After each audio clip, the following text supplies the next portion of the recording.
Bonjour, chers bien-aimés, chers téléspectateurs, je vous salue. J'espère que vous vous portez bien.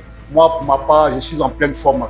Vous devez savoir qu'en ce jour, nous tenons une nouvelle émission et cette émission va se tenir en 3 parties.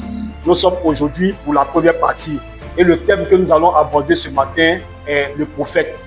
Je reçois pour cela mon frère bien-aimé que j'ai nommé d'ailleurs Eric Oba. Bonjour frère. Oui, frère Joly, bonjour. Comment tu vas? Grâce à Dieu, je vais très bien. Ok. Sans plus tarder, chers bien-aimés, nous allons entrer dans le vif du sujet et nous allons regarder cet élément ensemble. Chers frères, nous suivons cet élément.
Relevez-le.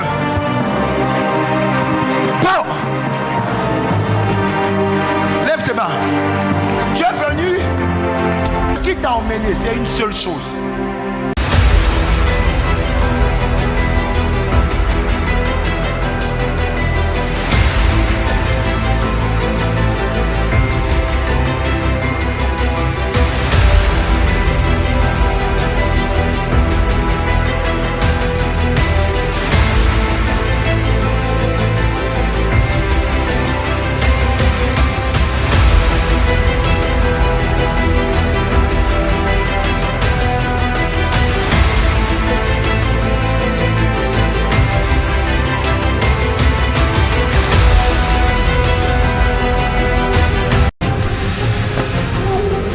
Je vais dans une zone vers Bokanda quelque part là-bas. Oui, c'est chez moi. Je dépasse un village, Kwasiko. C'est le village voisin. J'entre dans un endroit, ils ont écrit sur la pancarte Ngonate, c'est quoi? C'est le village de mon papa. Suivez le prophète Hypothée de la mission mondiale évangélico Fondation Joker Rocher tous les lundis, mardis et jeudis soirs à partir de 19h30. Rediffusé à 2h du matin sur Béni TV de Blessings Channel.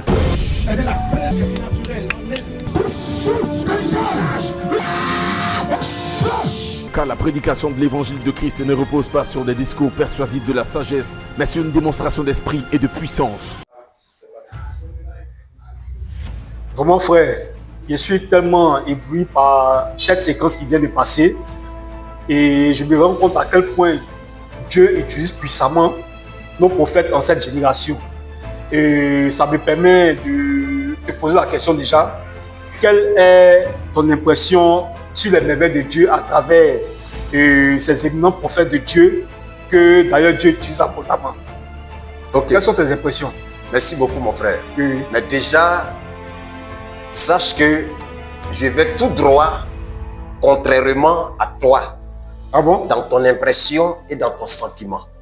J'ai un sentiment totalement différent de ton sentiment.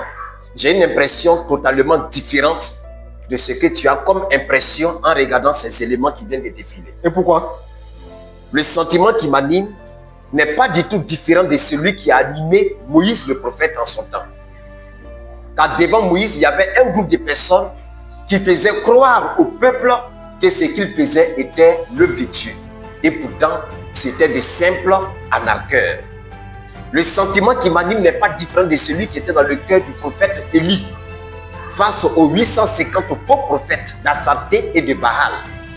Et ces 850 faux prophètes ont réussi à faire croire à la population d'Israël que l'œuvre qu'ils faisaient était de la part de Dieu. Élie était totalement rempli de tristesse, de colère et d'un état pathétique vis-à-vis de tout ce qui se faisait. D'accord. Le sentiment qui m'anime n'est pas différent de celui qui avait rempli le cœur du Seigneur Jésus-Christ lorsqu'il était devant Capernaüm, lorsqu'il était devant Jérusalem. En voyant tout ce qui se faisait, il a été rempli d'amertume et de détresse au point qu'il s'est mis à pleurer sur les gens de son temps. Et c'est comme présentement là où je suis, face à ce qu'on vient de regarder, j'ai l'envie aussi de pleurer sur toute cette foule aveugle et qui essaye de mettre leur foi dans ces arnaqueurs dits prophètes en notre temps aujourd'hui.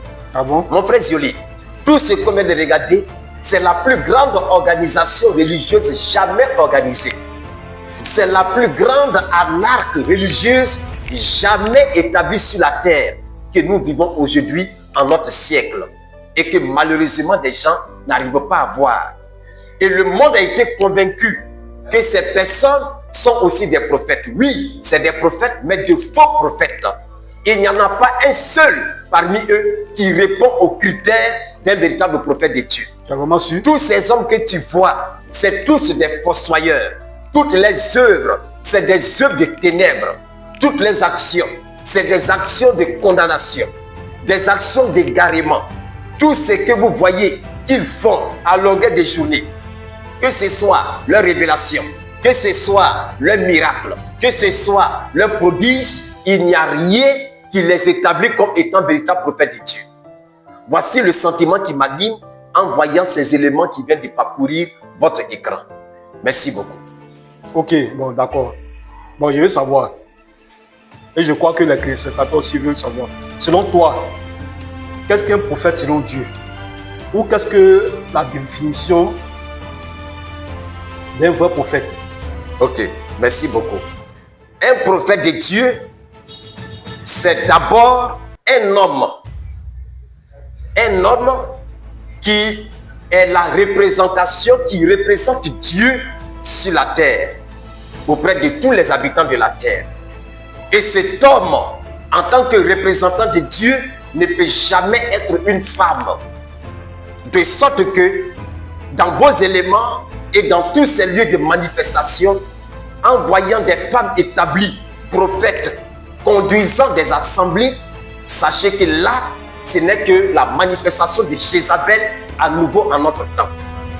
Et avant de continuer, tous ces humains, toutes ces personnes appelées prophètes ne sont rien d'autre que des petits-fils de Balaam, ne sont rien d'autre que des petits-fils de Anania le faux prophète. Ils sont tous des petits-fils, vous voyez, de Sédécia le faux prophète. Et aujourd'hui, eux, en tant que petits enfants, ils troublent à nouveau la société dans toutes les nations. Ils troublent à nouveau le milieu des humains, comme au temps d'Élie le Tishbite. Et donc, ce représentant de Dieu est un homme et pas une femme. Et cet homme est censé être la bouche de Dieu. Et Dieu a une bouche sur la terre qui est représentée par un homme dans la fonction de prophète. Et cet homme est unique en son temps dans une génération précise.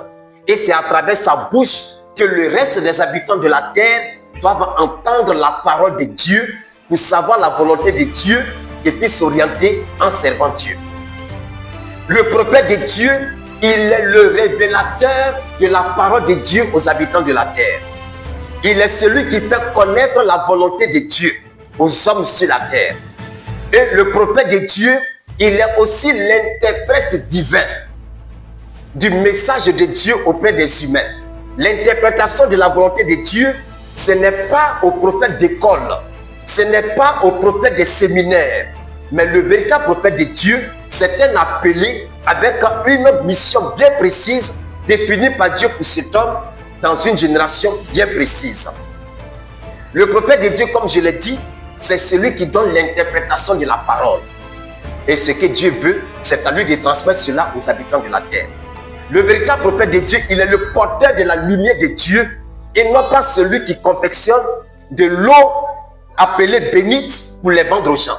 Le prophète de Dieu, ce n'est pas celui qui va fabriquer une huile appelée huile d'onction pour les vendre aux gens. Ce n'est pas celui qui consacre du sel appelé du sel consacré pour vendre cela aux gens. Le prophète de Dieu, ce n'est pas celui, vous voyez, qui par un coup de serviette arrive à faire tomber les gens dans toute l'assemblée. Ce n'est pas cela un véritable prophète de Dieu. Un véritable prophète de Dieu, ce n'est pas quelqu'un, vous voyez, qui essaie de rassembler les gens sous prétexte que tout cela vient à Christ, alors c'est l'essentiel. Ce n'est pas comme cela un véritable prophète de Dieu. Mais un prophète de Dieu, c'est un séparateur par la parole divine qu'il reçoit de Dieu.